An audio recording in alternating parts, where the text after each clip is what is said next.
back. In addition to having people added to your email marketing list through your form, you can also add them manually.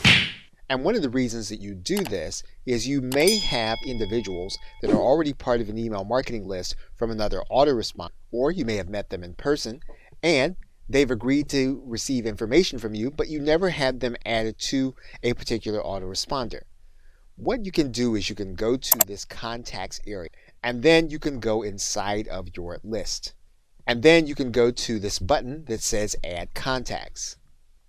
Once you do that, you're going to select the list that you're going to be adding to. And then you can add contacts in one of two ways. You can add them one by one manually. And when you do that, you'll just write the name and email address here in the box as you've confirmed with the individuals. GetResponse will then ask you if you have permission to add the person to your list. Once you confirm that fact, you can then click Add Contact. GetResponse will then say that the contacts is queued for adding. Now, you can also add individuals by uploading a CSV file, or you can add them using any external service.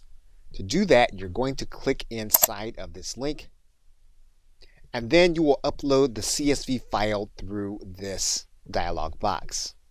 And when you do that, you can choose the method in which you're going to add them. For example, you can choose so that you will only add new individuals, meaning that if there are individuals that are already part of the file and they're in your list already, the only persons that will be added are those that are new. Or you can choose to update existing names and email addresses based on the information in the CSV file. You'll then want to click this I have permission, and then you'll want to click Next in order to add the names to your email marketing list.